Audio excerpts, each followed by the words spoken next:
South eastern कोल्फ limited Chirmiri क्षेत्र की खदानों से कोयला उत्पादन 10 लाख टन वार्षिक करने की योजना पर काम किया जा रहा है। इसके साथ 2 खदानों का विस्तार और काफ़ी समय से बंद पड़ी 2 खदानें फिर से शुरू कराई जाएंगी, जबकि 2 स्थानों पर नए उद्योग लगाने के लिए वित्तीय सहायता प्राप्त की जा रही है। इन प्रयासों में चिरमिरी क्षेत्र में पलायन की समस्या की रोकथाम हो सकेगी।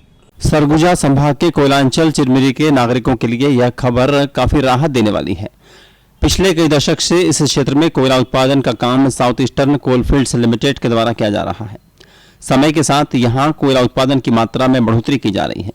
मुख्य महाप्रबंधक नवनीत श्रीवास्तव ने बताया कि बहुत जल्द हम उत्पादन लक्ष्य 10 लाख टन वार्षिक करने की दिशा में बढ़ रहे हैं। हमारे माननीय सीएमडी साहब का एक विजन है कि एरिया को 10 मिलियन टन का बनाना है, तो हम लोग उसी दिशा में अभी कार्य कर रहे हैं। और देखिए, खदानों का जो विस्तारीकरण है, तो अगर हम बात करें चिरमिरी ओपन कास्ट की, तो उसका एक सेकंड जो कॉन्ट्रैक्ट है, एक ऑलरेडी कॉन्ट्रैक्ट चल रहा है, एक कॉन्ट्रैक्ट और जो है ओबी और कोयले का, वो 26 तारीख को इसी महीने में उसका LOI होना है। साउथ ईस्टर्न कोलफील्ड्स लिमिटेड ने विजय बेस्ट और रानी अटारी का विस्तार करना प्रस्तावित किया है। इसके साथ ही 2 बंद पड़ी खदानों को भी फिर से पुनर्जीवित किया जाएगा। हम रानी अटारी और विजय वेस्ट का भी जो है वो विस्तारीकरण कर रहे हैं, उसका EC एनहांसमेंट का काम कर रहे हैं। उसके बाद NCPH में जो है वो कंटिन्यूअस माइनर लगना है, तो उसका भी जो है उम्मीद कर रहे हैं कि हम इस महीने में या जनवरी के शुरू में उसका भी LOI जारी हो जाएगा। जो बंद खदाने हैं, तो पहले बरतुंगा हिल का LOI एक्सपेक्टेड है कि जनवरी में जारी हो जाएगा, और उसके बाद जो है नेक्स्ट मंथ में अंजन हिल का भी हो जाएगा। और इन 2 के अलावा 2 और बंद खदानें अभी हमने प्रस्तावित की हैं। एक है NCPH ओल्ड और एक है कुरासिया। तो ये 2 खदानों को भी जो है हम प्रस्तावित किए हैं। कोयला कंपनी की योजना यहां की 2 और बंद पड़ी खदानों के स्थान पर नए उद्योग शुरू करने की है। नवनीत श्रीवास्तव बताते हैं कि ऐसा होने पर काफी संख्या में नए रोजगार का सृजन होगा और पलायन की समस्या थमेगी। इसके साथ ही यहाँ के बाजार में रौनक की वापसी होगी।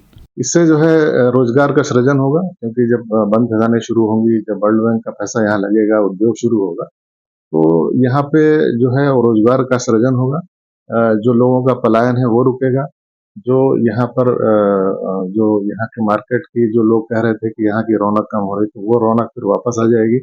मनेंद्रगढ़ क्षेत्र के नवनिर्वाचित विधायक और राज्य सरकार में स्वास्थ्य मामलों के मंत्री श्याम बिहारी जायसवाल इस बात से खुश हैं कि साउथ ईस्टर्न कोलफील्ड्स लिमिटेड कोयला उत्पादन के मामले में नए काम करने जा रहा है।